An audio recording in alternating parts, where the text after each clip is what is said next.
Top of the morning, or not top of the morning, but good evening, ladies and gentlemen. We appreciate y'all tuning in on a Just Sizzling News podcast, man. This has been a highly anticipated show. So we appreciate y'all giving us y'all time. Like I said, on this Thursday evening, man. So, we're talking a little bit, we're gonna be talking a little bit about a little bit of everything. We're gonna touch on Rise Hoops. We got a Thomas County Central. Rise and star, probably already a star, down there in Thomas County. Quincy Anderson. We're going to be talking a little college basketball. And at the end of the show, we're going to have on a special guest all the way from Huntsville, Alabama. He's going to talk about how Huntsville is really, really low-key the mecca of basketball right now. So with that being further said, we're going to get this show rolling, man, and we're going to bring on our guest, Quincy Anderson, man. We had like a little thing we made some noise for him, but we're going to bring him on, man. Yo, what's going on, G? You good? What's going on? Smiling from ear to ear. I love to see you, bro. How was your day, bro? Good. Chilling that much. That's what's up, man. So before we get into the film, man, how just enlighten me and the fans on just like what's the temperature down there in Thomas County Central, man, football wise? We know what they do football wise. What they doing on the hardwood? I mean, we got out to a rough start. I mean, we got out to a good start. Yeah, we middle of the season, we gradually kind of like felt some bumps, and then we kind of evened it out towards the end. Well, we finished the season good. So I mean, I say we a hard work. We're a real hard working program, and I can just say be on the lookout for us next year. Hey. All right, so what's going to be different about next year? I mean, with it being my final year, I'm kind of make sure everything in order. Try to be more of a leader and like lead everybody and try to get them to like play with my intensity and like everybody match energy and gel together so we can win ball games together. For sure. So as we pull up these highlights, man, whenever it comes up, man, just for the people at home, man, just kind of break down. So before they see the film, what type of player are you, man? I'm a team player. So I really, some people say I'm a real passive player. Like I more so pass the ball and I need to try to do more with it instead of passing it. So I say I'm more of a team player. Like I try to get my teammates involved, and then I do what I need to do to help us win.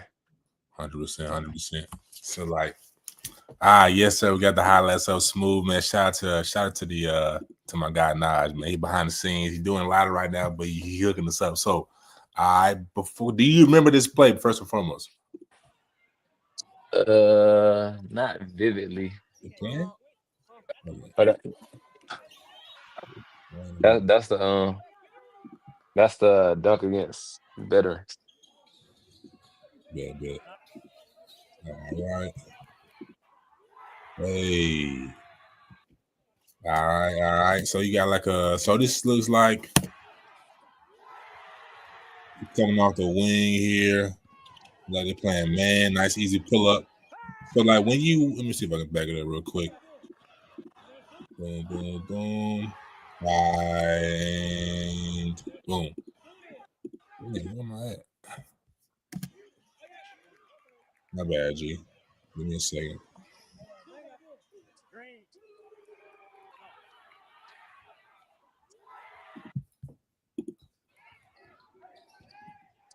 It's not playing, is it? It is, but it's like stopping and going. All right, there it is. All right, so what do you see here, man? Like, what are you trying to set up? If you remember, this is against Houston County. Yeah, that was a play to send us to overtime. Okay. They gave me the ball, and I was already cooking him from the mid range, so they just told me to do what I do, and I tried to attack him, but I was hot on the pull up, so yeah, I took that one dribble, took the behind, I stepped back to get extra space, and I knocked the shot down for us OT. OT, that's tough. All right. Simple. So you getting up with ease like this? Oh yeah, I got That ain't even my full potential. Like, I can show you way. Just wait. I can show you like. Say no more. Say no more. Real. Easy rise up from the wing. Boom. Hey. All right, we're going to head almost at the rim here. Well sold the clip. Little side step right here. Easy. Who is this against? I don't know this That's shit. Mosley. That's a team in Florida, I think. Yeah. They be we see these guys in Birmingham. I always wonder where they was at for real. Too much space, right? Of course. Gotta look at it like he can't guard me, so I think that was my first bucket of the game too. First bucket of the game. Boom. Just like that. Started out just like that. All right. Hey, okay. I ain't even know I was going for the putback though. I ain't know I was gonna get that. They're high. Then against Mosley. Step back. Mismatch. 35. Too much. Too low. Got my spot right there. So that's your spot right there on top of the key? The pull up. Dribble pull up anywhere. You watch so the mid range, people kind of sleep on the mid range. I ain't gonna lie to you, because people are statistically they want to go for the layup or they want to go for the three. So who inspired you to take mid range, or is that just a natural tendency about your game? I mean, it's just natural. It's something that I do at a high rate. Like it's just seemed more easy than trying to shoot threes all the time. So like when my coach say get to my spots, he mean get to the mid range so I can get to my pull up. That's where like I'm most effective at. Like I can score in other areas, but I'm most effective like anywhere from the wing, like in the mid range, shooting the pull up. Them 2 dribbles and I'm up. Facts. Now can you do the reverse spin? Is your bag that deep, or is that something you trying to add? I ain't never tried it, but you seen on the other film that you was gonna break down, I had hit dude at the open runs. I hit him with a spin and a step back. Yeah, I'm kind of trying to add to it so like I can get more crafty in the mid range. Okay. Yeah, I'm working on like more little stuff so I can get myself ready for the next level or whatnot. For sure. We're gonna talk about the teams you kind of talking to, but we got like another minute 16 to go. But DeMar DeRozan is somebody that's somebody you like. Real effective from right there too. Right. They kind of killing them.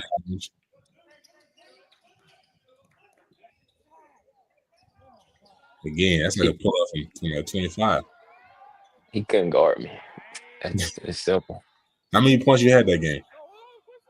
I think 14 or 16. 14 or 16. It's like 3 blocks on the count so far. 4. I average 2. 2 blocks a game? Mm-hmm. How tall are you, bro? 6'3" on a good day. I say I'm 6'2" though, but 6'3" on a good day. 6'3", 6'2.5". Yeah, it's tough. Play defense though. Yeah, when it count. You read that pretty good. The last 2. So I'm trying to slow it down. We get a better look at this. Nah, they was getting rowdy. Like that was an intense game right there. They was getting real rowdy. All right, let me know. It's on the road. I'll keep going back a little too far. So who is this? Who is this against? That's Mariana, a team in Florida that we played in a camp over last summer, and they had scheduled us. Okay. Because we was 1-1 versus each other, so I mean that just evened it out. So, and we came out with a dub. They got a decent little crowd in here for a summer game. Cause that's like the team in Florida that just like whoop on everybody. Like they supposed to be a good team down there in Florida. Yeah. Supposed to be the best team down there in Florida. Went down there and showed them what was up. So you didn't play. I don't know how many Florida teams you did play, but you think it's better Georgia versus Florida in terms of basketball? You saying who do I think is better or like which competition? Like yeah, the competition, like Oh, the athlete, who's better? Who's a better hooper, Georgia or Florida? I mean, you know, Florida got some freak athletes too, though. So I mean, the people in our region are competition, but I say as far as like people who gonna play hard and like they decent as a team, I say I give it to Florida. They just bring more energy. Bring more energy. They a lot more active. Who's more skilled though? Georgia, I say. All right, for sure. We're gonna tap back in. But like I said, coming up. So let's see, we want to stop it at the right time. Always takes me back a little. So so he pretty much telegraphed that one again. Yeah. Telegraph it. Quick reaction. All right. I had number 5 on lock.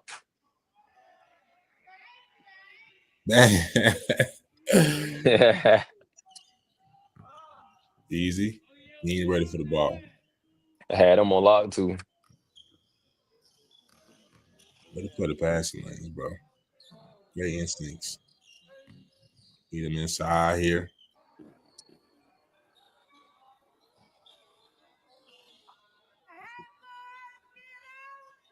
And they called that I forgot what they called it. I think they called a foul on 13 before I scored the ball. He tried to dunk. He was talking high. Had to get them. Thanks. He too low. Oh my God. Baby. He was talking so high. Give me them. Your head's like at the rim right there. Oh yeah, that was like that was our first game of the season too. Sheesh. I had the jitters. I had to get me some. It was a dunk, a crazy block, a dunk, some. I had to get some. Did you realize you was that high? You was looking straight at the rim, so you had. Everybody was going crazy. I ain't really know. I ain't really think I was. But it was like you was at the rim before you blocked it.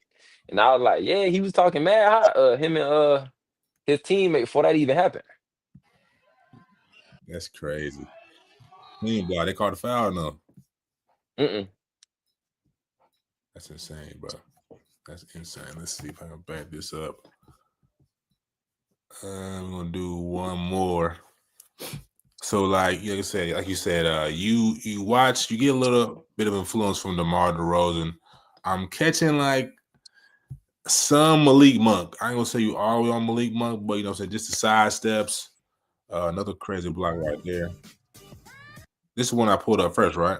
I sent you first. Spin, dunk, crazy athletic.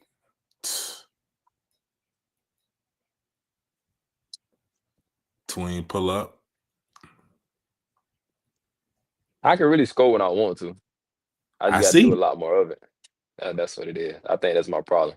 I mean, I like being a team player though, but coach tell me I got to get more involved, like on the offense end, because I mean the defense gonna come. That's something I hang my hat on. The defense. Nah, the narrative has been for a while, man, that, you know what I'm saying, y'all don't be seeing no comp down there in South Georgia. Like they say, as soon as y'all come up, you know what I'm saying, to the metro Atlanta area, y'all be getting, you know what I'm saying, y'all can't hang, man. So like what would you say to that? That's cap. I know it's teams down here that can go up there and compete with different like levels or whatever they got up there. Like I know it's like different. Like it's like you got Caleb Wilson, you got Tri-Cities, you got what Grayson. I think you got a whole bunch of schools up there. McEachern, you got all of them. I mean, I feel like they good and stuff like that, like because they bring in a lot of good players. But I don't believe the narrative that the South Georgia people can't hang with them up there because it's a lot of 1-0 stars that beat a lot of 5 stars and still don't get talked about. So I don't really feed into that narrative, right? That ain't. You gonna compete with whoever you gonna compete with every time, and y'all just ain't gonna back down from no competition. Say it again, brother. My bad. I said you ain't gonna back down from no competition. Nah, you can't. So before I get to Jalen, man, who is like the top tier teams down there in South Georgia? You know what I'm saying? Obviously, y'all in the mix. I say us, Houston, they got a decent squad. Houston, Lee County, of course. You know, they always gonna have some players that's gonna ball and play defense. That's really it. Houston and Lee County. Houston, Lee County, and us. For sure. So like to Jalen, man. Jalen was with y'all the year before last, if I'm not mistaken. So that's another hooper that's from the Thomas County Central, man. Y'all coach does a great job of putting y'all out, promoting y'all. That's why I seen your game. But my question is, just what was you and Jalen's relationship like, and how did y'all? What was the battles like during this time down there? You saying like when he was here? Yeah, when he was here. You know, that's my dog. When I say he didn't really improve from like what last time he played down here. Mm-hmm. He didn't really improve like on a different level. Like my boy going up for real. But I say between me and him, I would always get him with defense, but you know he got me with so much height. So like I can stop him on the perimeter, but I just can't stop him down low. Like I can stop him in his tracks from dribbling, but I just can't get him down low when he's trying to like lay the ball and stuff. So just like I mean, I like going against him. Like I said, competition. I ain't backing out from nothing. Facts. So if he gonna help me get better, then hey, you gotta do what it takes. Oh, that's your partner, man. Yeah, he's someone I know that guy. That's your teammate. Yeah, ex-teammate. So he didn't graduate or he transferred? Graduating this year. That's what's up, man. But came out show of love, man. So that's tough. So like I say, aside from do you agree with the Malik Monk comparison? Yeah, I agree to that. Like that sounds like a good comparison. That's somebody I watch too. All the time? Nah, not really. Do you watch a lot? Let me see. I don't really watch the NBA like that. I watch more high school than I watch NBA. Really? What about now? You know, post playoffs is gonna heat up. You know, Luka just went crazy, had 45 in his return to Dallas.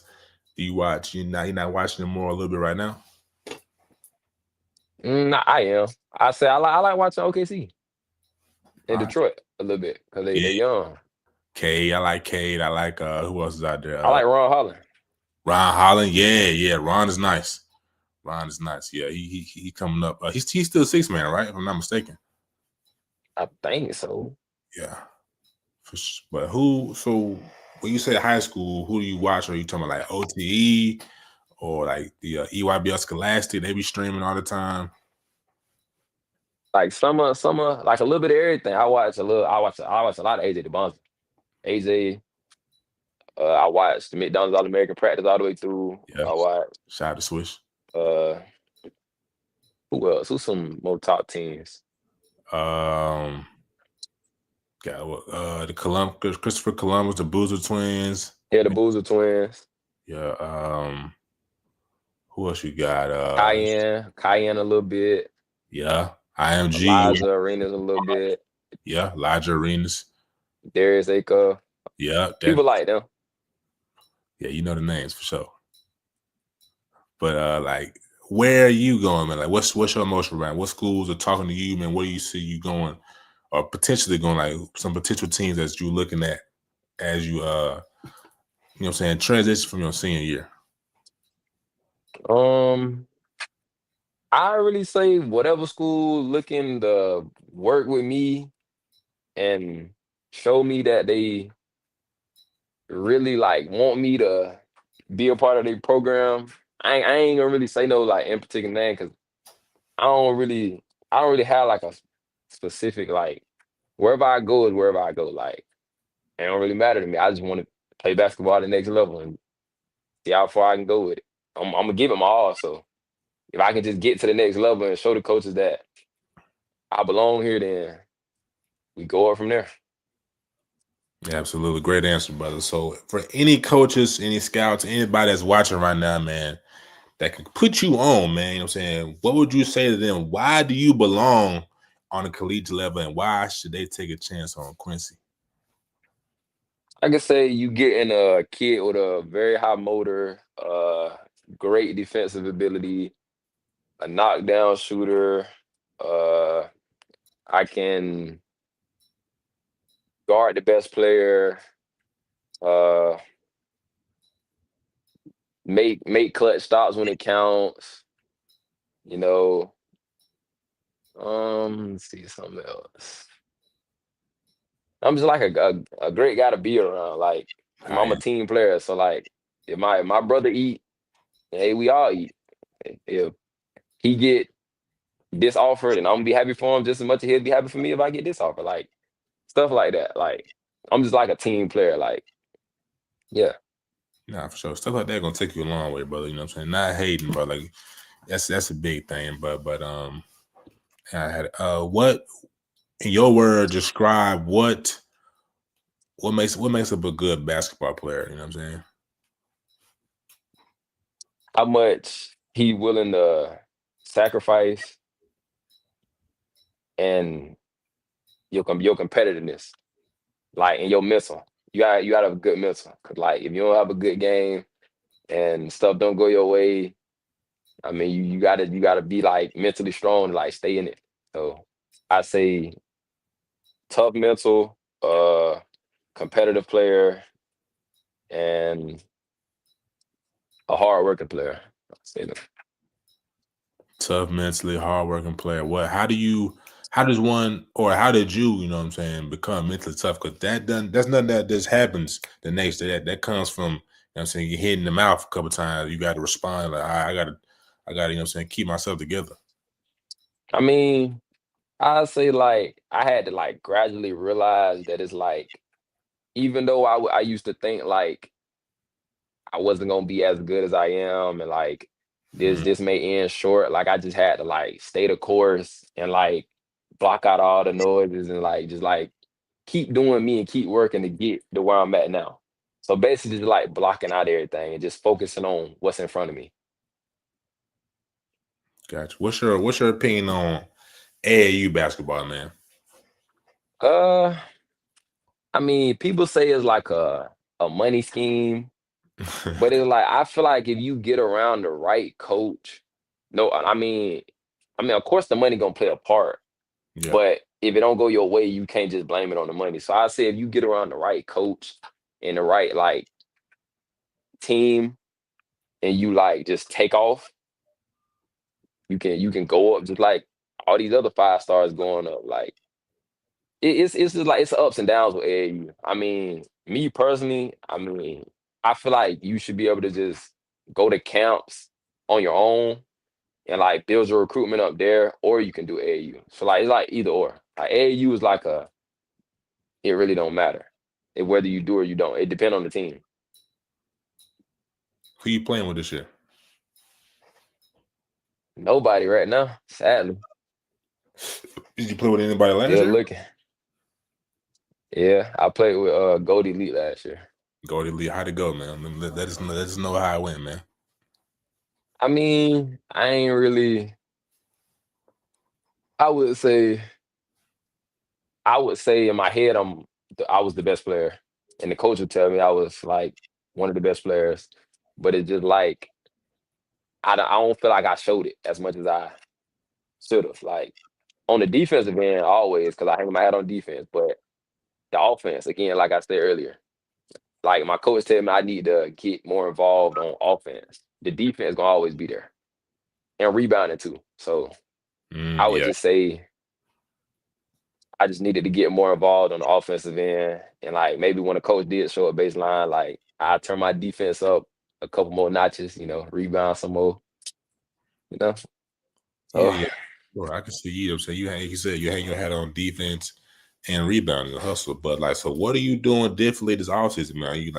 Are you trying to put up, I don't know, maybe 300 shots on the gun, you know what I'm saying, different spots on the court? Like, what are you doing to maybe build that confidence? I'll say probably getting in the gym, probably getting around what 200, 250 shots. I ain't gonna say every day. I'm gonna tell the truth. I ain't gonna say every day, but like maybe every other day. Like I may get up and go do like a little small workout, just work on my ball handling and perfecting my mid range, of course, because I need that to be like A1. I just say scoring off the dribble, catch and shoot threes, and like trying to create my own shot, being a shot creator. Mm-hmm. Well, so a big game. Last couple questions, brother. In a big game, where like it's a big AAU game and it's packed, a lot of folks is crowded around. What's your mentality going into that game, and what song? I'm saying, or just what's your pregame routine? What's your mentality? That's my question. Like high school, like AAU, like everything together. Or It can be like both. Like anything that's a big game that you like, you know what I'm saying? You got your butterflies tingling, you a little tense, or maybe you're relaxed, but just what's your process?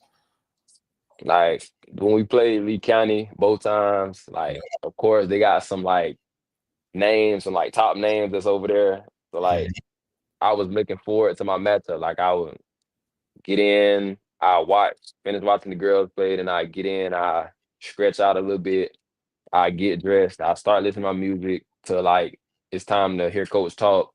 Then like I may go outside the locker room and like stretch a little more, try to run around so I can get like 'cause I have a whole bunch of like built up like not jitters, like not nervous. I just be like really excited because it's like you don't know what can happen. Like you could shut him down completely, or you could just do your job. Like, Right.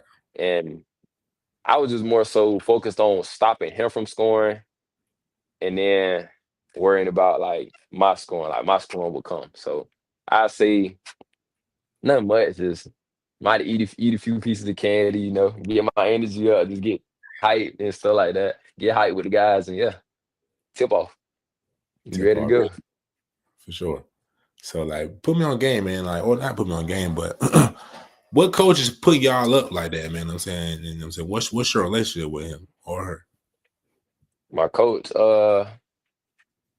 my dog, right? That's my day one right there. I mean, like, you know, I love that man to death. Like, I don't know, he just like instilled a lot of trust in me. Like, he just made me like really know that like he can trust me. And like he could trust me in like big situations and he trusts me to do my job on the defensive end. Even when he is getting on to me for not doing what I am supposed to be doing on offense, he just still instilling me that I'm one of the best people you've ever seen. And it's like I have so much built up potential that it's just like he waiting to see me like just let it all go and just like show everybody what I can do. So like I say he just like he really built me up to be what I am like today with basketball. Like he just instilled a lot of confidence in me. I didn't used to have a lot of confidence, but he just instilled a lot of confidence in me. So like I know when the time come like that game winner.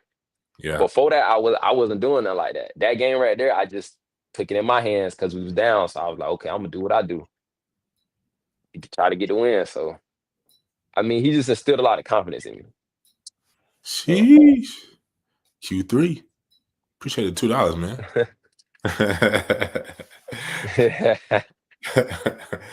So like Q3, obviously 3 is your number, but is that a nickname that you got over time? It's like a nickname I picked up this year. Like I always wanted the number 3, but it's like so it was always somebody in front of me with it. So like I had to wait my turn. I waited my turn in. I got 3, so it just been Q3 from there. For sure. So what I'm saying. Now look at the next year, man. You Q3, you know what I'm saying? Third quarter got to be a quarter where you get at least 10, bro. At least 5 buckets. 10? I feel it. I feel it. Yeah. I feel it. I feel it. It's a couple more questions. I'm gonna let you go, man. Do you have any questions for me, brother? You know what I'm saying? Just how media can be better to serve y'all. I'll say like I do got a question like who all like didn't you have an interview with Jalen? I did, yeah. It Like was back then?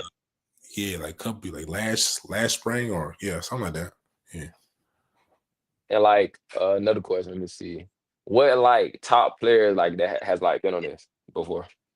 And who have I interviewed? That's a good question. What's the name?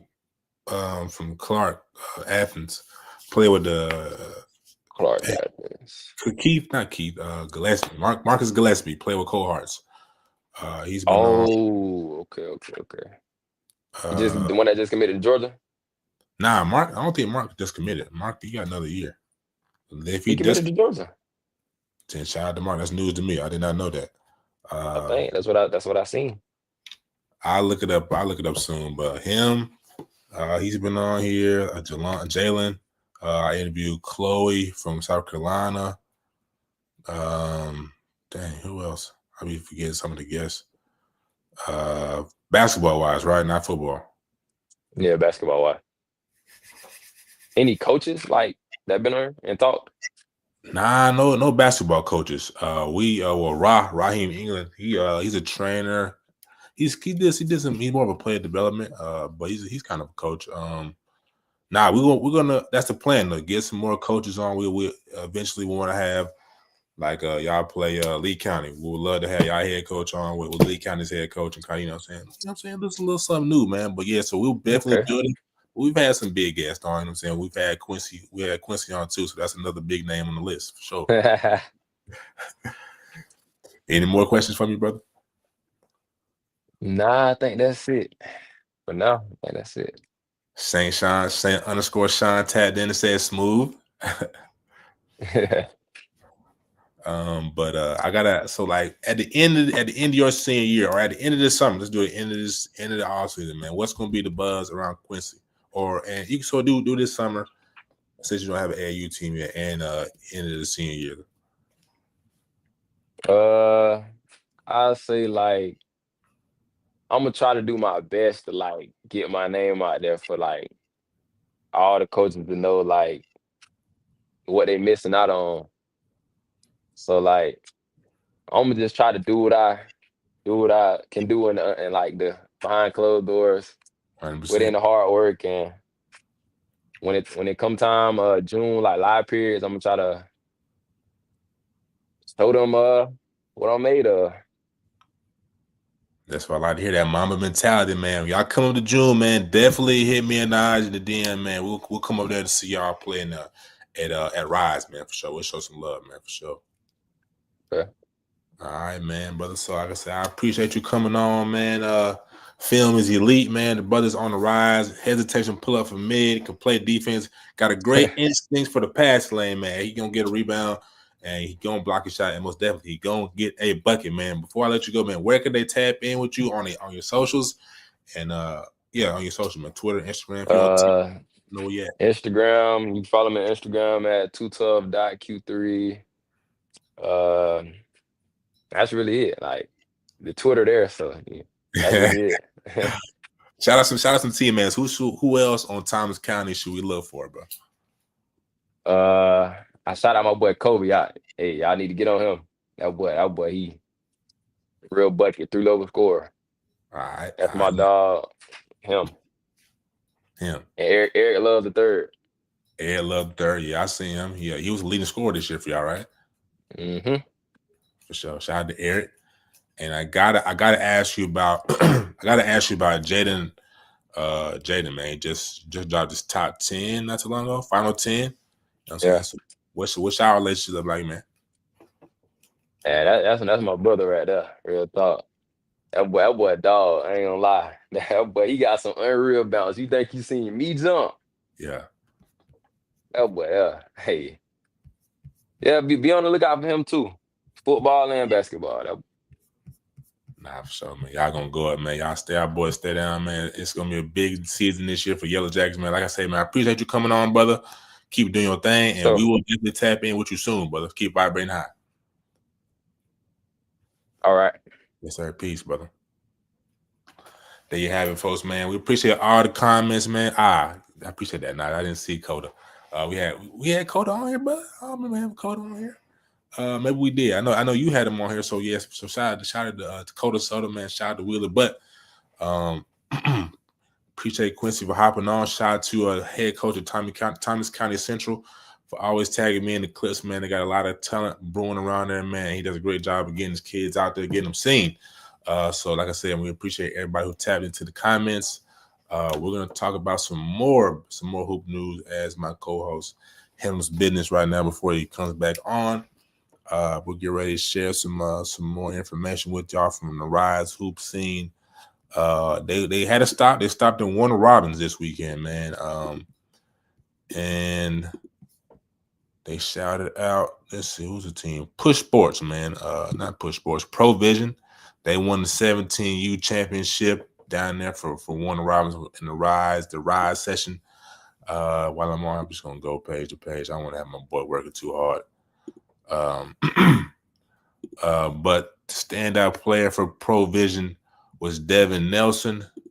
Definitely want to shout him out, give him some shine. Let me just go to see Devin Nelson. Excuse me, y'all. Devin Nelson. S-O-N. Here we go. Look at God. All right. So, Middle Georgia Push 2026 combo guard Devin Nelson has been one of the more dynamic players in the field this weekend. And he's a lefty. You know what I'm saying? Lefty guard that has a knack for scoring the ball. Can do it from every level, plays with a lot of savvy, and consistently gets to the free throw line. I believe he plays for yes, he plays for Baldwin, another down South Georgia hooper, man. Shout out to the down South Georgia boys for going crazy and putting themselves on the platform. All right, we're gonna see here. Gets a little dunk and one. Yes, sir. So as I said in the write-up, man, as I've studied his highlights, kind of gets downhill quick, fearless, you know what I'm saying, knows how to use his body, can bump guys, get them off of him to create separation. Got an offer from Mississippi Valley State University.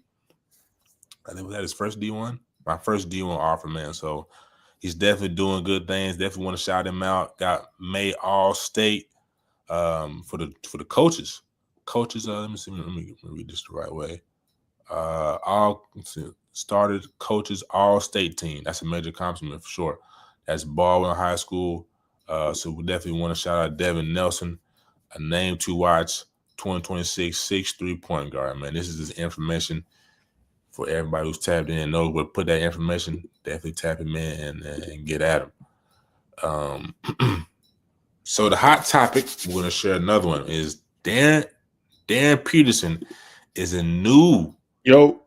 Yes, sir. Yes, sir. We brothers back, man. So how was the interview, man? I know you was tapped in from the background. It's good, man. I had to handle some business, low call sources, checking all that good stuff. I see Ron in the background. He just gave me a whatchamacallit. So I think Ron's ready to go, man. We got to get in the elite basketball savant in the building, man. Yes, sir. Yes, sir. What's going on with you?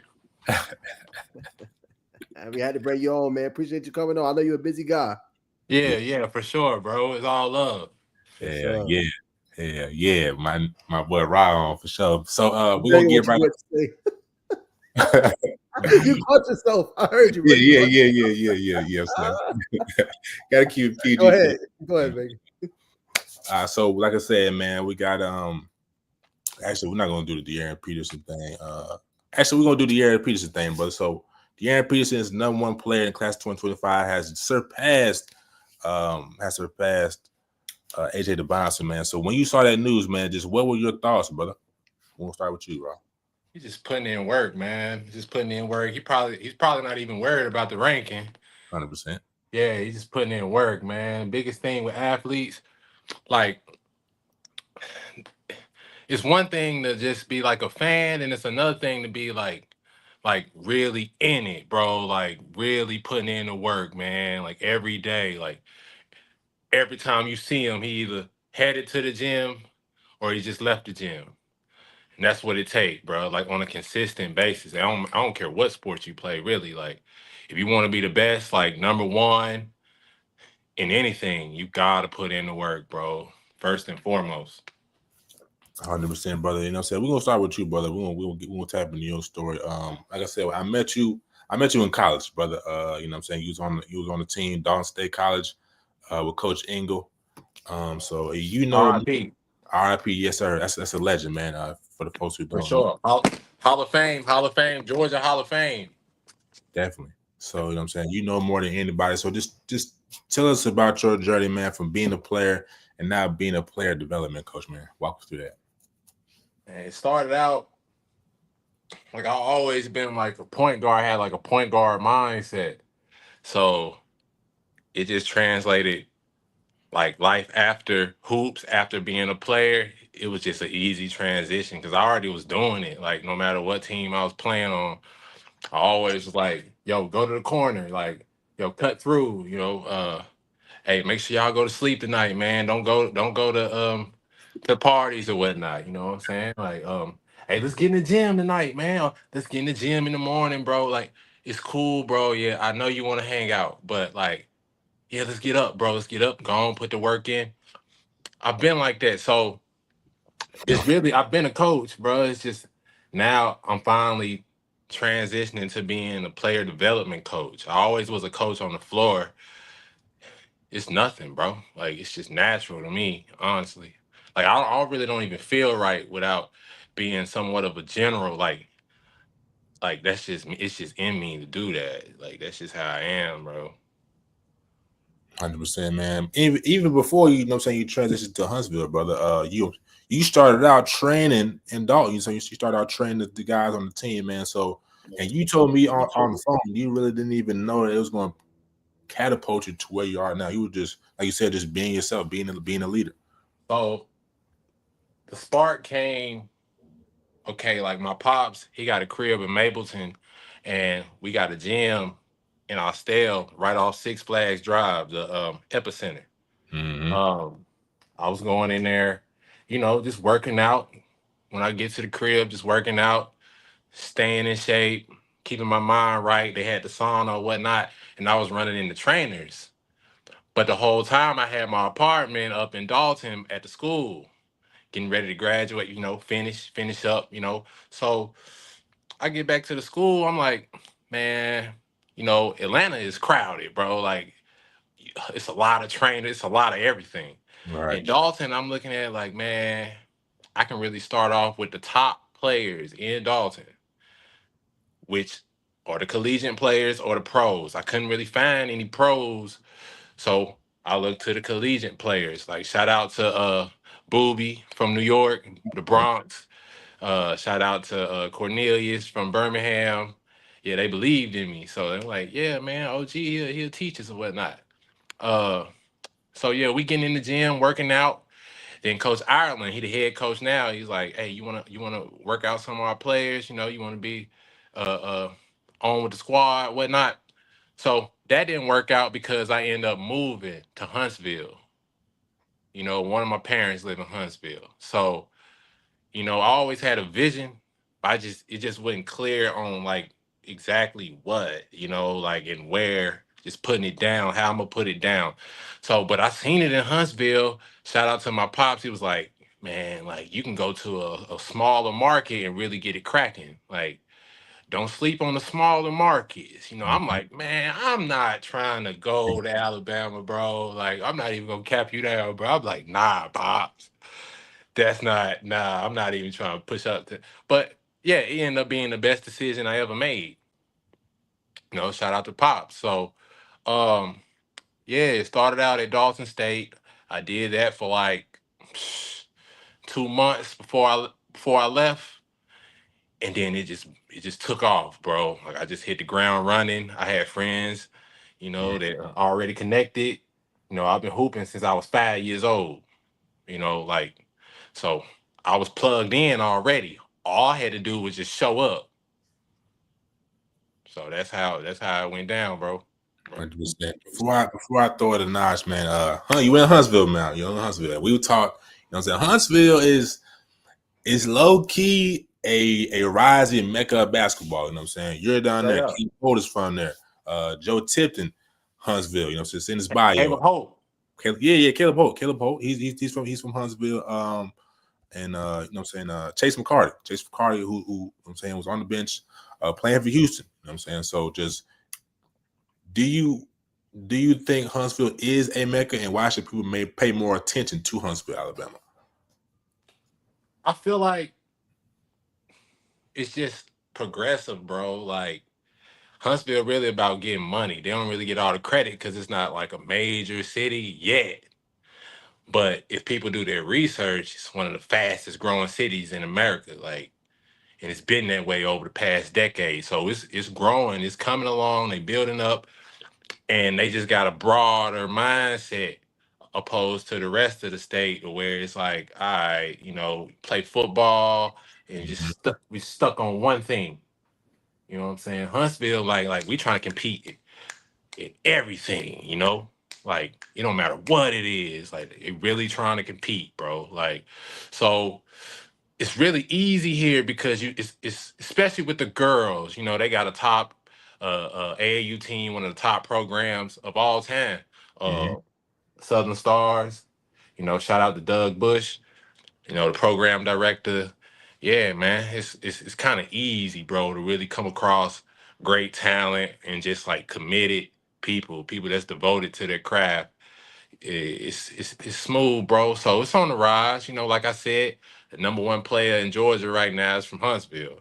You know what I'm saying? It's not a coincidence, but like he put in the work. I know it's training. He really put in the work. It's not a political thing. He earned that. The move to Grayson was great, playing with Dominique, Son, Jacob, they came up a little short. I know they wanted to win it, but hey, absolutely, it is what it is. A lot of talent out there in Georgia. Georgia's moving up a little bit. So yeah, man. The transition was easy, bro. Huntsville is really about their life, and like I said, especially the girls, bro. It's easy to come across some killers. There's girls, man. So yeah, man, it's all good here. It's all good. It's progressive. You know, um, a lot of gym access. Uh, come across a lot of former pros, current collegiate athletes. It's easy, bro. Like easier than I thought. I thought it was gonna be like, man, dry or whatever. Nah, man, it's popping. For sure, man. Go ahead, Nash. So obviously, you in Huntsville, we obviously talked about the great of a state it is, but who else is coming up the ranks that we should watch out for, just in basketball in general in Alabama? I know JD Gossett is obviously out there from, Huntsville. Caleb Harrison had a good year this year, but who's kind of next in line? Because you was telling me and Bacon about Caleb Holt for a long time. You know what I'm saying? Back when I first met you. So who's kind of next up? Simon Walker playing at Auburn. Simon Walker. For real, one of my favorite players, man. Like I like shooters, so yeah, Simon Walker, man. He's up next. Uh, I'm a big fan of women's basketball. Yeah. So you got Missy Odom. She's from like the outer skirts. She played at Montverde. Shout out to Montverde. Next up, man, I'll give it to Caden Ragland from Whitesburg Academy, man. I heard of him. Yeah, got a few D1 looks. Okay. 10th grade, 6'5", growing into his body, can really shoot it, can really handle the ball. Tough, hard-nosed kid, devoted to what he's doing. Like, he'll be there. He'll be there. But yeah, Simon Walker, Caden Ragland, like you said, JD Gossett, Chase McCarty over at Houston. Coach Sampson, he'll have him right. And his daddy was a former pro for the Denver Nuggets, played multiple years in Europe. So shout outs to Kelly McCarty and the whole UN organization. They do a good job of developing pros, developing collegiate athletes, developing younger guys. And they've been doing it for a long time. So like I'm saying, the energy is here. Like it's just a smaller town. So it's not, yeah, it's not as like people name not as ringing as much. But it's here, bro. The energy is here. For sure. You got a comment too, Rob. Somebody tuning in. They said, hey, Rob, you look familiar. You hooped at Dalton State. For sure, man. Shout outs to you, man, for following the kid. I love that. Yes, sir. There you have it, man. But yeah, Rob, I also want to ask this a little bit. I mean, you're talking about women hoops, and I'm going to talk about it probably later in the show, but what is your overall assessment of just the college scene, where the game is kind of headed, and just your thoughts on the national championship? I mean, I know we all gonna break it down. Bakers will give his take. I'll give my take. But what was your thoughts of just the college women's college basketball championship? It's crazy, bro. I've been looking into the data. The data has never been the top 5 NIL players. 4 out of 5 were women. You know what I'm saying? You got Fly J, Paige. It's crazy. You know what I'm saying? Like all they had was Cooper Flag. Cooper Flag was the only one in the top 5. I forgot the other 2 names. But yeah, man, women's basketball is growing, and I just really feel like they're better with social media, just more charisma, Of Mm-hmm. course, you got the thirst traps, whatever, the guys, some creeps out here. But yeah, man, it's mostly like they just got more flavor, bro. Like they on there and they not even trying to be cool. They just on there moving, more human interaction with the fans or whatever, and it's paying off for them. No, 100% it is. I mean, definitely goes a long way. And then, what was just your assessment of the championship game? I wanted to go to the South Carolina SEC. We in SEC country or whatever, but uh I rock with Nike, man. I always been a Nike guy, bro. So like I kind of wanted a Nike school to win. You catch me at the EYBL sessions this year, bro. Birmingham, Chicago, all that. So yeah, I'll be rooting for the Nike girls anyway. But I wanted South Carolina to do good, but just I was betting on UConn. It was time for a new winner, man. South Carolina will be back though. Nah, 100%. I mean, yeah, they are. I mean, they got a talented team. They've been hitting the portal and stuff. Yeah, I agree with you. I think they'll be back. And if you UConn, you got to capitalize on that with it being Paige Booker's last year. Last year, man. Shout out to Paige. Yes, sir. 100%, man. And then I wanted to ask too. Obviously, you self-develop a lot of players, and how do you just choose? You highlight a lot of players on your platform too. How do you choose players just to highlight or just kind of give recognition to? I had a mentor named I have a mentor named Andy, BSI Performance in Madison. It's like the seat of the county in Huntsville. Uh he told me like just uh you might want to start out just picking certain players that for one boost your brand because they're serious, but for two, just people that are consistently lock in with you so you can build a rapport every time people see you. You got real killers in there every time. Like it's never a time where you just got like this one guy or this one girl and then you never see her again. No, it's consistent. Like he's really working with these people, like uh so I just got mentorship, man. Great mentorship. I really believe in mentorship. That is big for me. Just being around people that's already done it before, already succeeding in the same market with the same profession that I'm doing is no problem. Like I just learned that it's coming up, man. Like I'm not scared to ask for help. So like I already knew how to go about it from day one. So shout outs to Coach Andy. I pulled up to Huntsville first day asking him for advice. That's how I choose players, man. People that's really committed. And then you really get to attract that same energy. You get out what you put in. So word get out, like, oh, okay, yeah, he's really about that life. He's like that. I might want to go over there to him. You know what I mean? It's bigger than just making the video. You got a lot of trainers, they just want the clout or whatever. I got enough clout, bro. I'm not really in the cloud, bro. I'm not really into that, bro. It's Yeah. it's it's about the kids right now. It's Mm-hmm. about the kids. They trying to, you know, pursue their dreams. I already played, bro. Like it's cool with me if a video go up, do 1,000 likes or get 1 like, I'm still here. I'm still here, bro. I'm still here no matter what. Meet me at the gym. What you want? Like so. Yeah, I need kids like that from day one coming into the game. That's how I pick talent, bro. Are you really about that life, or you just want to train once a week type thing? If you want to do that, they got other alternatives for you, and I'll recommend you to people. You know, I show love, but like this may not be the trainer for you.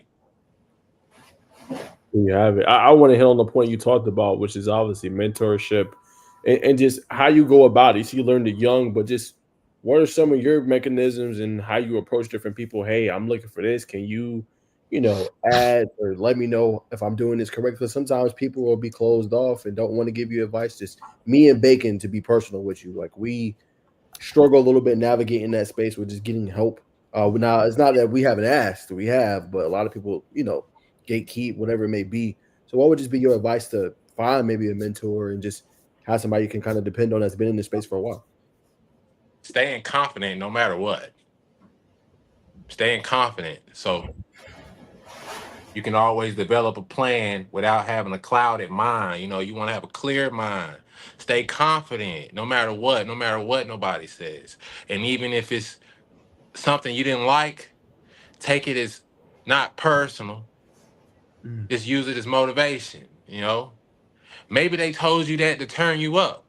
Maybe they were testing you out, you Mm. know? Like, it's being tough mentally, bro.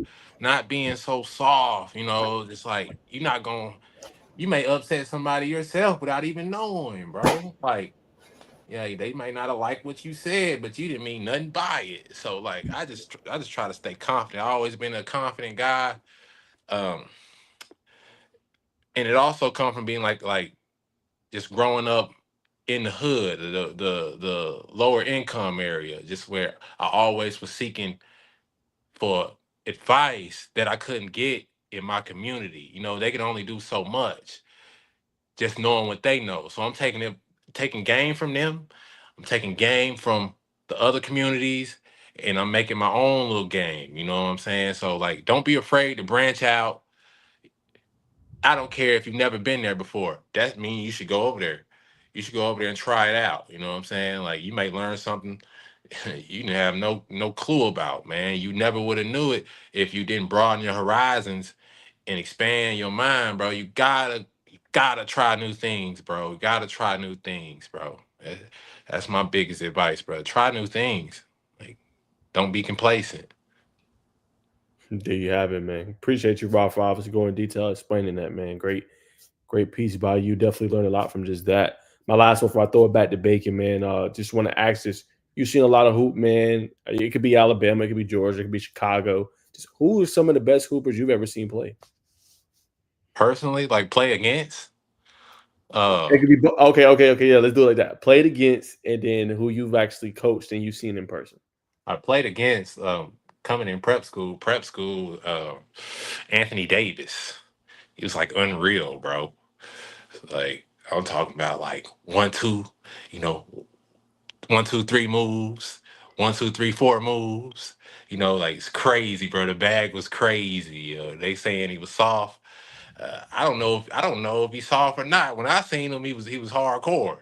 You know, maybe I caught him on a good day. He ain't look soft to me that day.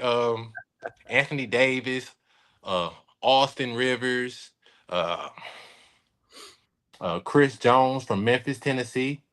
Played against him when he played at Northwest Florida. Shout outs to my alma mater, Shelton State. Uh,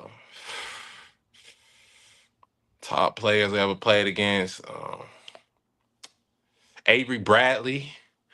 Um, yeah, that's about it. Got you. And then what about seeing in person and coached? Seen in person, I never played against him, but seeing in person was DeMarcus Cousins. I knew he was crazy from day one. Like he didn't even have a good game. I was like, he's crazy.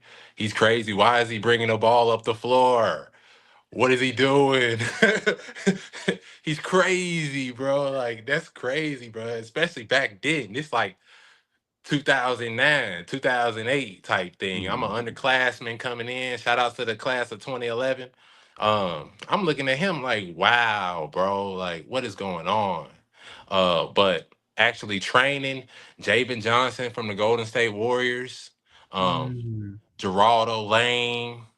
That's like one of my top kids. Just broke the school record at Freed Hartman. That's the NAIA for a highest field goal percentage. That same year, They won the national title.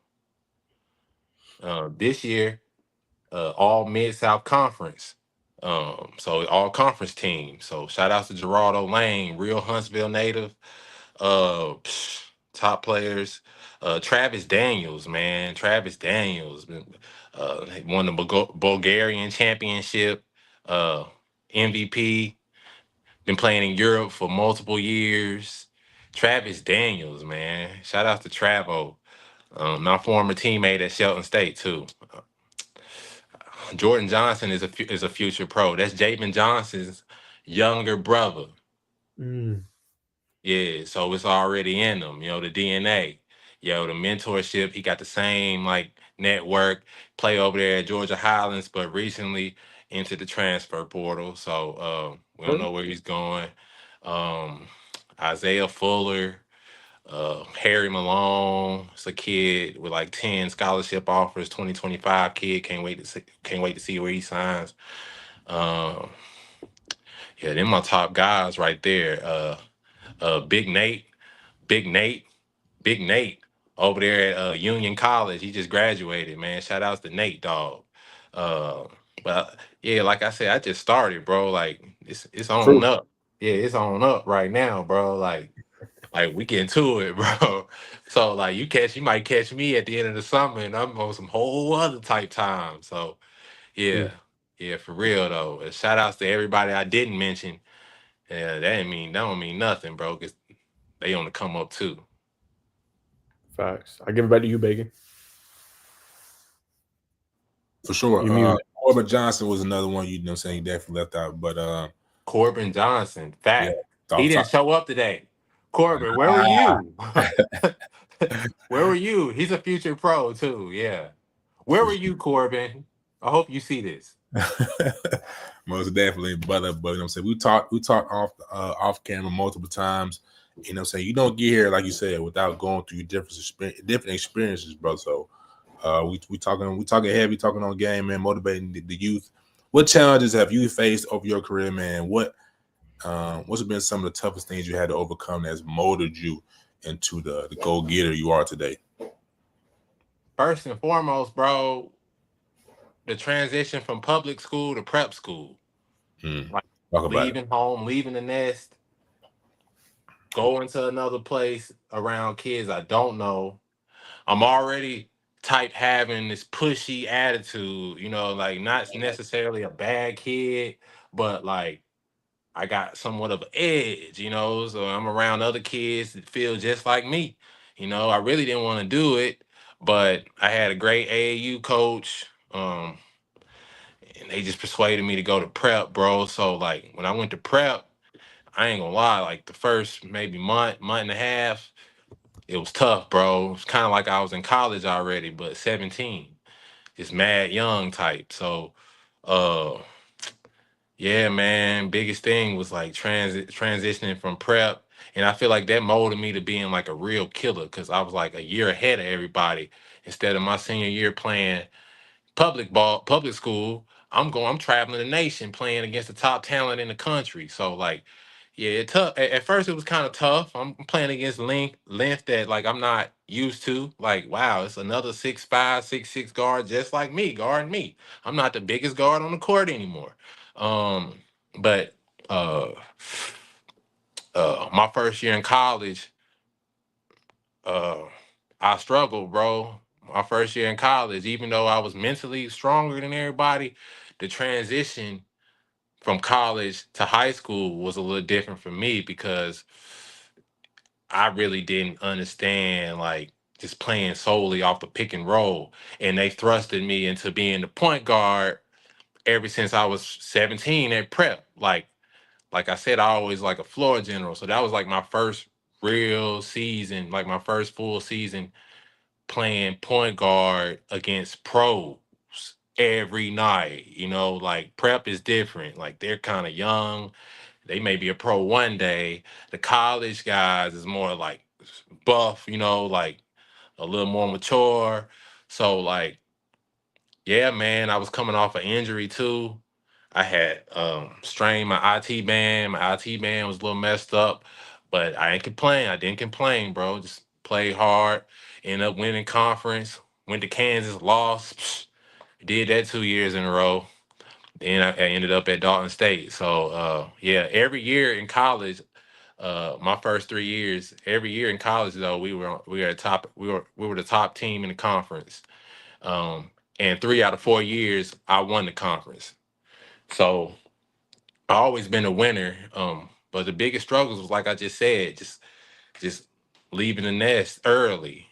But it helped mold me to what I am, just forward thinking. Always like I'm coming back home 18, telling guys like, yo, man, like it's real. Like it's real out there. Like we went to New York, they really got a park with people just playing everywhere, just hooping everywhere, bro, every day. Like it's crazy, just opening my mind. But yeah, bro, that's the biggest challenges, bro. Just prep in my first year in college. Other than that, like by the time I was 20, 21, I was ready, bro. I understood, like, bro, I got to be in the gym every day, maybe stay in the weight room an extra 30 minutes to an hour every time, just biting off the pros and stuff I came across, whether they was my age or older. So, yeah. Definitely. It's for the people who's watching, that's a vine of knowledge here, what I'm saying? That tells you in order to be great at basketball, you got to put in the time. You can't skip steps to greatness. But before we talk about different topics in basketball, I got to ask you, man, what does where would you be without the game of basketball? What does that game mean to you, bro? It's like meditation, bro. For me, it's like I step into them lines, bro. It's like everything just leaves, bro. All the stress, it's just gone temporarily. When I leave out, back to real life. But like, I love the thrill of just like hearing the ball bounce, stretching, the sound of the weights hitting the rack, the sound of the net, you know, the clock. I love that, bro. Like that's me. That's my world, bro. Like that's everything to me. Like I really wouldn't even be myself. Like I just feel like this is my calling, bro. And I knew this. Like when I went out there to prep at 17 and came back to the crib at 18, I'm thinking like, bruh, like this it, bro. Like it's no plan B. Win, lose, or draw, bro. I'm gonna wake up in the morning and I'm gonna put my hard hat on and we gonna go to work. No matter what. This is me. So yeah, bro. It mean everything to me, man. I don't know where I'd be without this, bro. That's real. So what I'm saying, we're gonna transition. We're gonna get your opinion on some big news, man. 2026 number one recruit in the class, Tyran Stokes, will not be playing AAU this year. You know what I'm saying? For someone who's got a different perspective of the game from all around, man. What are your thoughts on him sitting out this year in AAU? What circuit is he on? He's on the EYBL circuit. Yeah, so that's the top circuit. Man, he probably just want to develop, bro. Just want to focus on development. Another thing too, if he want to play against live bodies, he can go to the pro runs instead of going to. That's a good fact. That's a fact. You know what I'm saying? Go to the pro runs. I'm sure he's invited. I mean, look who it is. Go to the pro runs, play against live bodies that's actually they actually play for a check already. They match his energy. Like, EYBL is pretty tough, but not as tough as people that's playing in Europe and NBA and G League. Like, bro, like I'm sure he got the right mentorship. I mean, that's probably why he's top player in the country, as you see. He's been doing right. So, I don't know the full details of why he chose that decision, but yeah, I don't think it's nothing wrong with him. I'm pretty sure his recruitment's not hurting his recruitment, not his.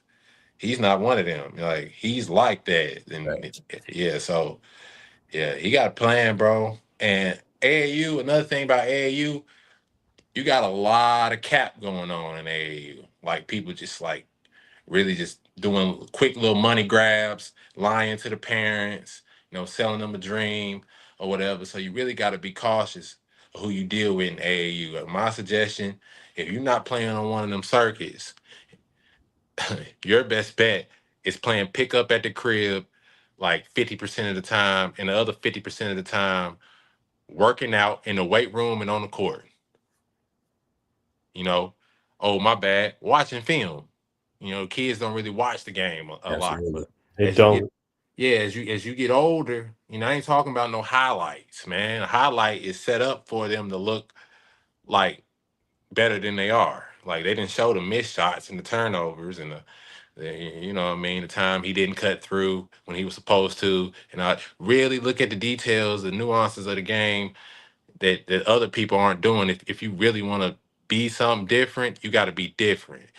Most kids play for an AAU team is that's not worth anything, bro. You know, like if you're not one of them top circuits, stay at home, work on your game until you get an opportunity to where like, hey, I can play on the circuit now.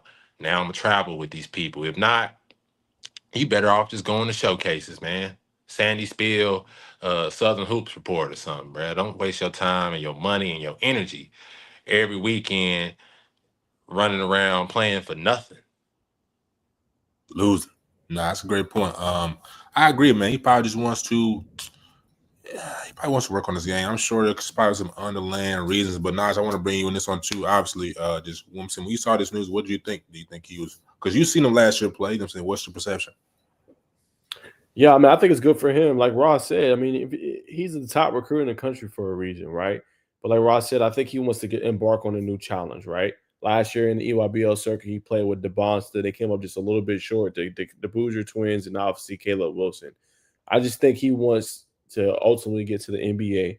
To do that, you got to do different steps. You know what I'm saying? You got to do things that, as Raw always says, that ain't, you know, that's contrary to the norm, essentially. Like, you can't always do things that everybody else is doing. How you going to separate yourself? You know what I'm saying? It's already top talent, but like we see all the time, you could be the number one recruit in the country. I give you a recent example. Isaiah Collier was the number one recruit in the country, right? From Wheeler. He ends up sliding all the way down to number 30 after, I don't say a lackluster season, but not having the season he expected at USC, right?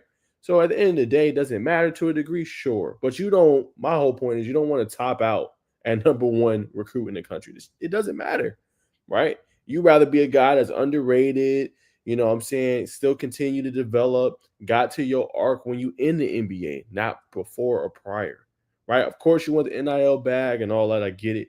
But I think for him, it's best for his development. And like Ross said, he can go up against other top end talent because that's where he wants to be, the NBA. Why not go against the pros and develop and work your game? Why not go on the Rico Hines circuits during the summer that all the NBA players be at and go match and go play with them and see where you kind of live up to when you're at? Go look at Cooper Flag. Cooper Flag went. That's what made him so good. Like, he's going on these runs and he's playing against his top talent before he even hits college. That's the difference to me. That's just my thoughts. Facts. Yeah, we saw the same thing with Ariza's son. Not Ariza, Gilbert Arenas' son did the same thing. So for sure. And also, man, Rob, we want to talk about the Houston versus Florida. Just what were your thoughts, man? What did you take from that Houston collapse or Florida? It's not a collapse. Not a collapse? No, Duke was a collapse. Duke was a collapse for sure. No, that wasn't a collapse. I feel like, man, Houston played a good game, man. It was Florida. It was just destined for them to win it, bro, this time, bro. Like, you got a team that's already been there before. You know, like Houston, they've been there before, but that was a long time ago, bro. Like, you know, like Florida, what can I say, bro? They both played a good game. It was just a matter of time, bro. You had to have a loser, man. It wasn't nothing wrong with Houston. Houston really, they shocked the world. I mean, people know Houston one of the top teams, but going to the national championship, beating Duke, nobody was thinking that. They thinking Cooper Flag, you know, the glory boy, you know, just he's gonna win. No problem, no problem. He's the winner. Nah, bro. And actually, I felt it, bro. I kind of felt like Houston was coming for them. Like, I got a lot of insight on like the program or whatnot. Just dealing with Kelly, you know, like he really wanted his son to go there, you know. word through the grapevine, Kelly wanted him to go there because of Coach Sampson, bro. Not because of the campus, just because he knew his son was going to be around a great coach, one of the greatest all time. So like, yeah, bro, they did what they had to do. It just won their night, bro. Nah, it's a fact. When Tugler, the turning point of the game for me is when he sat down on those 4 fouls, Florida went on that run. You know what I'm saying? I think we all, we go back, watch the film. That was the biggest moment for me when he came back in, put that 5th foul. I said, it's game over. It was like 2 minutes left. I'm like, yeah, the game over, man. And they kind of rolled on into the sunset, and they cut down the nets as we saw. But definitely, Coach Sampson is a great coach. But we can't discredit. I do not recall Florida's head coach, but he's the youngest head coach to win a national championship outside of Jimmy V. So I'm saying, you're in the game, man. So what do you think about just the youth? You know what I'm saying? We see a lot of young coaches coming in, not just college, but the NBA lane too. I believe a young coach, you got like some advantages and disadvantages, but people don't talk about the advantages that you have of being a young coach. Like you can connect to them youngins. Like you were just that. I mean, like 10 years ago. So you know about the new music that's out, you know what I'm saying? You know about the new shoes that's out, like they can connect with you. Like you can pull up with the brand New Balance that just dropped. Like you're not out of the loop yet, like you're young. So if you come in there with the right bravado, the right plan, it could be a clear advantage. So like what I see with Florida, you got a team that bought in. And if you really look at the film, even the bench, they were so intense. The bench was so intense. Houston too. But we talking about Florida, like the bench was in it, bro. So like it's hard to find a team that's so unselfish like that. Like, wow, like they playing on the biggest stage in college basketball, but you got kids that's not even playing, and I'm pretty sure they're pretty good too. That's why they're at Florida. But they like, let's go. Let's go. It don't matter. They all bought in. And I think they got something to do with the coaching, the leadership they have, bro. And yeah, it's advantages of being a young coach, man. I'm seeing a lot of young coaches come up in the game right now, especially with the social media. They got more sauce, more tech savvy, know how things work. Kids like that. Kids like that, man. Like, hey, my coach posted me. My coach is up on what's going on social media. You know what I'm saying? My coach, he know how to connect. So by the time they get in the gym, if he's telling them right, man, they like, yes, sir, no, sir, yes, sir. So yeah. Nah, definitely, man. I'm sure I was tapping out now. I just tapped out. We got some bad weather coming through, hopefully the good Lord, keeps us safe. But for you, brother, like you said, young coaches, you posting your kids on social media, man. So how was just, the media space, man? How was that been for you, man? You post your kids all the time. So like what's because that and the training, you train kids. So how is that kind of going hand in hand, and how has that kind of helped your brand? Well, a lot of the kids think I post just for like content or whatever, which I do put it up there, put content up there, but that's more so just to grow the business, But main thing, I be making the videos, really looking at the progress. Like, okay, she put the ball between her legs 4 times in a row in December. Right. And then now come April, she's doing it 40 times in a row. No problem. You know what I'm saying? Then that just carry over into some good content, just it's really effortless, bro, with me because so much passion involved in it. So I can like really turn it into like whatever I want it to be. Like I'm really in it, bro. Like I really get a kick out of just looking at the development of the child. You know, um now I'm not gonna lie, a lot of the media stuff like the Nike EYBL stuff I be doing, that helps with credibility. But bro, I'm really in there with those kids with the best interests at mind. Like it's not a gimmick, you know. I'm really being selective. Shout out to my coach at Dalton State, Coach Ireland. That was the biggest advice he gave me with this with my new journey. Just saying like, yo, be selective with the kids you get. Yo, be selective with everything you're doing. You know, like you're gonna be good. Be selective. So it's really no problem. Like I'm dealing with people that's passionate for the game and they matching my energy because I'm very passionate with everything I'm doing, whether it be fashion. I'm a fashion guy. I like clothes, bro. Like, but like I'm not doing it for other people. Like I'm literally doing it just because I like the shirt. You know, I like the socks. You know, so it's nothing, bro. Like, um, I get a thrill out of the media, like doing the public speaking, the interviews and stuff too, bro. I'm getting better at it. I'm really excited for this year and what it brings. Um, I am looking into like doing more voiceovers this year, like content, put it up there with my voice, adding a little sauce to it, bro. Like I love what I'm doing, bro. Like, and I always knew I was gonna be doing something that involved being a leader in the community, bro. It was just destined for me to do that. I can't not see myself leading, bro. I just can't. That's just how I am, bro. Content is easy with me. Long story short, it's easy, bro, because I'm not even making it for content. Really, I'm looking at the development. 100%, man. You know what I'm saying? You selective, so we definitely appreciate you considering us, you know what I'm saying, to hop on our podcast. But I'm going to throw it back to you, Naj, if you have any more questions. The hottest in the game. We appreciate it. That's for love. real. That's love. Love. I mean, you see our content. We always talk about your great content, Rogers. I like to ask this question sometimes. Just anything you can see that maybe me and Bacon can do better. You know, we trying to get into the hoop space too. I mean, what we're trying to do is a little different, man. Like we obviously in it with football, but we also want to get in it with basketball. You don't see a lot of people crossing over doing both. So just from your standpoint, outside looking in, just anything we can do better in terms of hoops or just, you know, anything you would tell us that we can hone in on or just perfect the craft.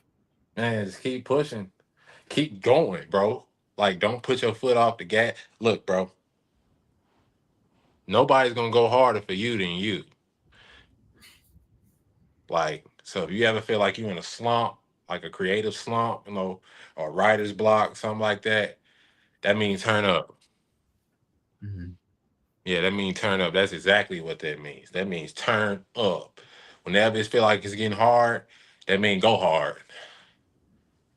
Every time, bro. That's my advice. Can't nobody stop you but you, you know? And when you get to the point where you doing the creativity for yourself and others, because I started out just doing it for me, which is half the battle, like just for my passion and stuff. But when I figured out, like, now I can critique it to where the viewer, they love it too. I'm doing it for them too. Like the delivery is on point. Like now you really getting off. Like that's how creativity goes. It goes both ways. I'm doing it for me. I'm doing it for the viewer. So with y'all, bro, what I see y'all doing, everything is fine. The only thing I don't want to see is you quitting. Don't quit. I don't give. Hey, excuse my language. Hey, I don't care what's going on. I don't care what they said. It doesn't matter what they're talking about. Yeah, good or bad. At the end of the day, you're him. And the only reason someone else thinks that is because you believe in that. From the time you stop, like, man, I don't, that's when they stop believing. Would you believe in your role model? If you have one, would you believe in your role model if they didn't believe in themselves? Exactly. Steph Curry out there scared to shoot the ball? No. Like, what is that? Was this a clone? That's not Steph, bro. That's not Steph. You're him, regardless, you know. Development. Never get too good to be like, bro, I ain't gotta develop. Development come with anything, whether you doing like real estate, fashion, anything, bro. sports development, bro. Development is huge. You know, the best of the best, they develop, they nonstop, bro. When it's game time, it's on. Everybody's there when it's showtime, but when it's develop time, they didn't see that part. They didn't see that part, you know. They were there for the glory, you know, the finishing product, but they didn't see what you put into that. They didn't see what you put into that, and that's what you got to keep doing. And doing it for you, knowing like I'm competing with myself. At the end of the day, I'm gonna be a better version of me every time I step onto the floor. Every post, I'm figuring out new ways. Like I just found this quote. We were just talking about UConn page. Everybody saw the world tour. They didn't see the work tour. They didn't see the work tour. Shout out to Paige, bro. The work, the work. You ever get discouraged, bro? Go to work. That's how you overcome that, bro. No problem. I love what y'all doing, man. I'm glad y'all had me on the show, bro. Do not stop. This is your calling, bro. Everything is aligning, bro. Because I'm telling you, like, I'm going to the highest level with this.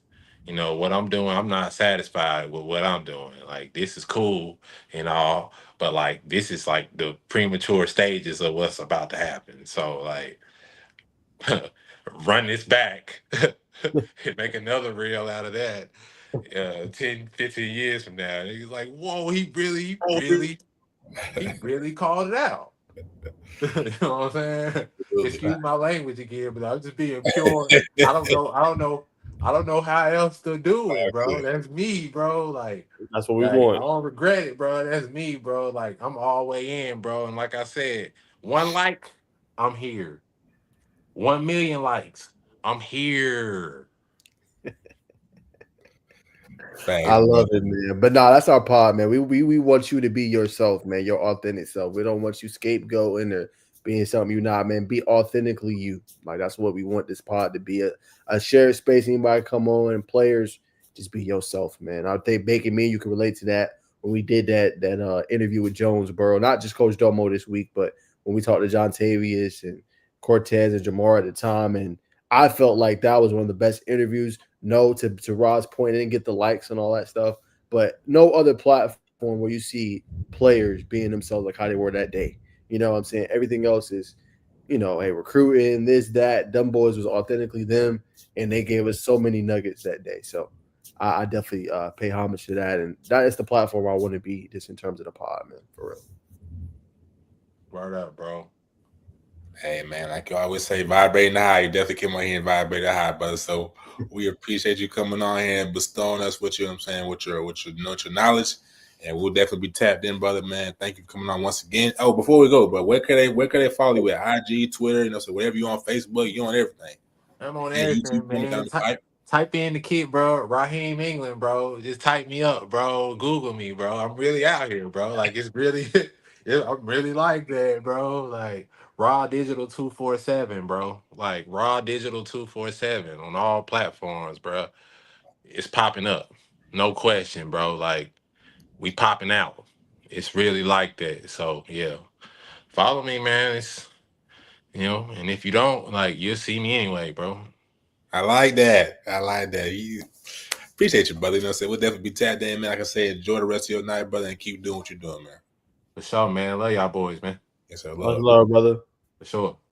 All right, man. The great Raheem England, man, in the building. What a legendary interview, man. That was fun. Gosh, I wish he wasn't so busy, man. We would welcome on more, man. But man, just I felt like I gained another brain cell. You know what I'm saying? In general, also in basketball too, man. I mean, great chopping it up with him. I ain't talked to him, seen him in a minute, man. But just glad to see him vibrate so high, man. That's great. Nah, definitely, man. Whenever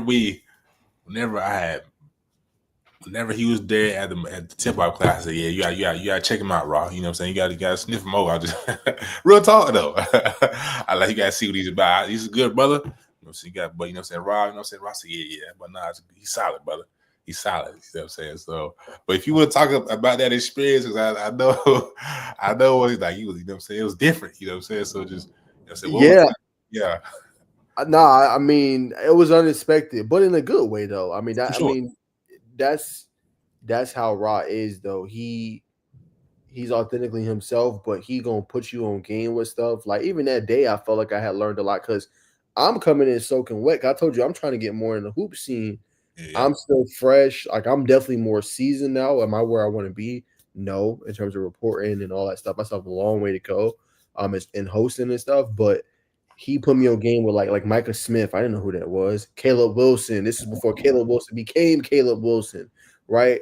And he was just telling me like what to look out for, the mics up, and I'm still kind of, to be honest with you, bro, I never told you, but I was still nervous, what I'm saying, during that time because I was still like I was in what I wanted to be in, but I didn't know how to really resonate with players, or I didn't know how to like ask certain questions to evoke or elicit, a really good response. So, when you asked me like, bro, you want to, I was like, I'm good. I was still nervous at that point. I never told you that, but I was. But now I feel like it's a whole different degree, and just learning from Raw, I think, how he approached it and all that stuff, man, it was a great experience for me. I mean, and then I think he was also impressed with how I carried myself, and we just exchanging ideas at that point. He put me on game. I'm putting him on game on how to interview and stuff like that. But no, I mean, I think it was a great experience, man. To me, and I wish I would have met him in more settings than just that. But I mean, it was great. I really got a look, just to see what hoops is and what's it kind of like. So I enjoyed it, man. I think we lost him. Yeah, I think he's froze. Well, I think he's back. Yeah, man, the power, you know what I'm saying? Like I said, but I don't know how the weather is around you, but like I said, the power is it's hectic, bro. So we out of power. If you want to keep, we can definitely keep going if you want to, but I'm just letting you know.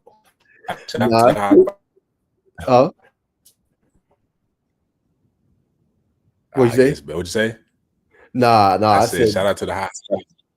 Facts. No, shout out to him. Nah, but yeah, man. Nah, I mean, we can keep going, bro. If you want, or if you want to wrap it up earlier, I get it, man. That's unfortunate. It is storming pretty bad. Yeah. Facts. I'll let you go. I know you're if you can hear me okay, I think it's a little bit lag, but just want to talk to you about Denver, man. Denver, they got their first dub. No, they did one. So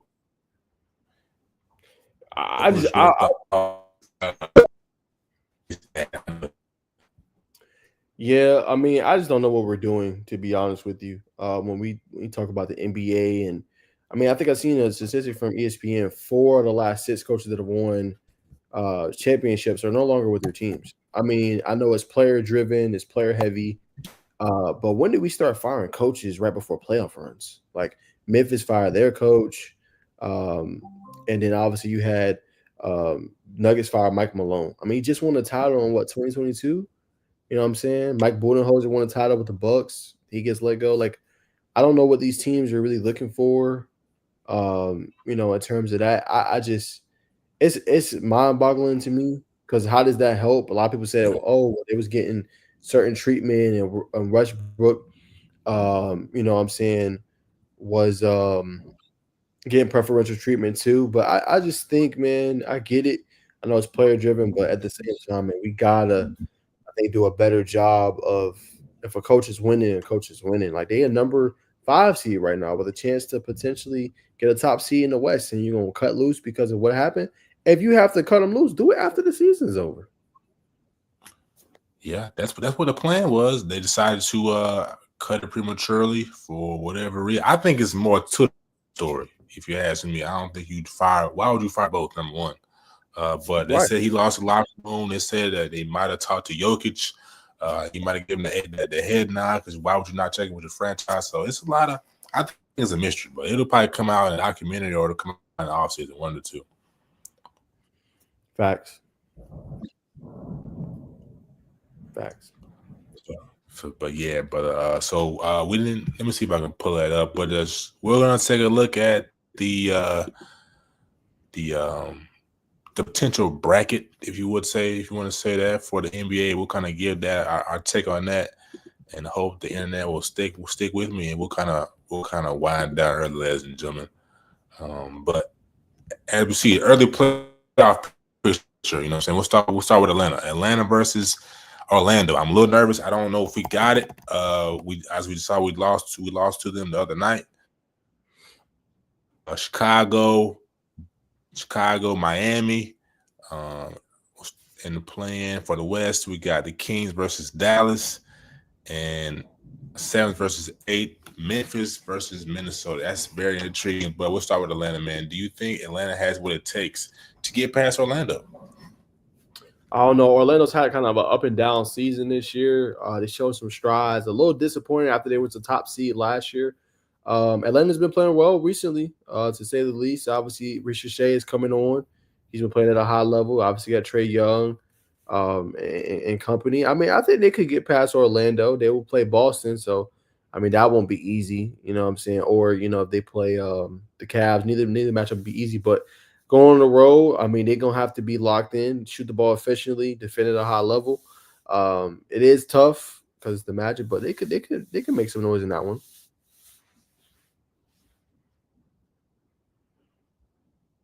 You muted, bro. It's not a 7-game, but it's a 2-game series. Yes, a 3. I think it's a 3-game series. So which one? 2-1.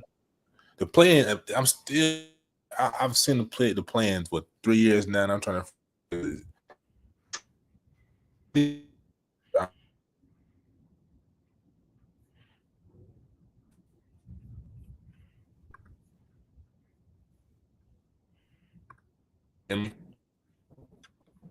Yes, sir.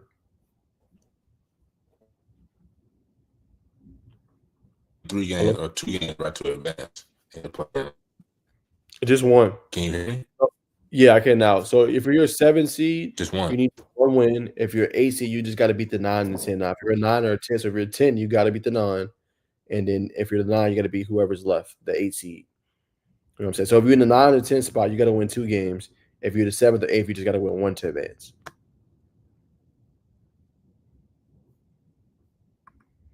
We'll see what the Hawks do. I'm a little on edge. You know what I'm saying, Franz Wagner, Paulo Banchero, and the rest of the supporting cast. I like them. No disrespect to the Hawks. I'm a Hawks fan. I'm just gonna keep it a buck. But how far do we think Memphis will go, man? I think Memphis is that dark horse in the West, to be honest. I don't know, man. Memphis is tough to see what they're going to do.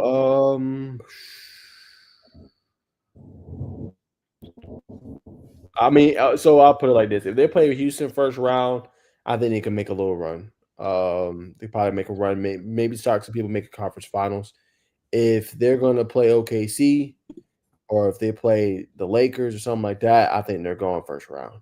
You know what I'm saying? Respectfully. But Houston, they can make a little noise and potentially make a little bit of a run. So that's what I would hope if I'm them, get a 7 seed, beat the Timberwolves, and then go on and play Houston. Houston's a good team. I'm not saying they're not. Well coached. And Emeo Duca, really good defense. Amin Thompson's having a great year.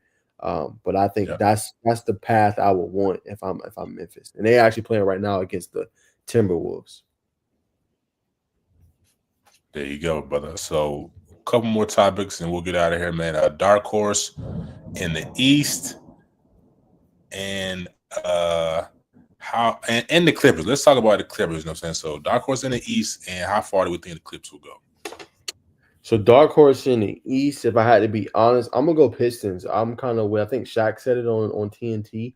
I think they can make some noise. That's not a great matchup for the Knicks. Yeah. Pistons got some pieces too. They got another Thompson twin, Cade Cunningham, Ron Holland. They can make some noise. So if they were to win, right, it would be tough because they probably would have to play Boston in that second round. But they could potentially, I won't say make noise against Boston, but they can make that series entertaining. If I was the Pistons, I'd try to get maybe a 5 seed, maybe to make some noise, but I don't know if they will. But Detroit's a team that could be a dark horse that can make some noise. The Bucks, I just don't feel like they got it this year, fortunately. Probably going to lose first round. We'll see. Hopefully I'm proven wrong. And then the Clippers, just can you stay healthy? We know how talented you are. how good of a team this can be, but can you stay healthy in this playoff run? Can we finally get a Clippers team that can stay healthy and give us what their full potential, what they can be? That's the biggest question with the Clippers. Definitely got the talent with James Harden, Kawhi Leonard, Norman Powell, and the requisite weapons and pieces, but can you make a run and can you stay healthy enough?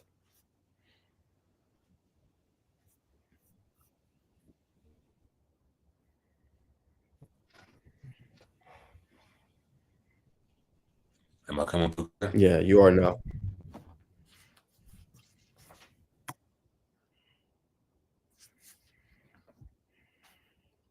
All right, y'all.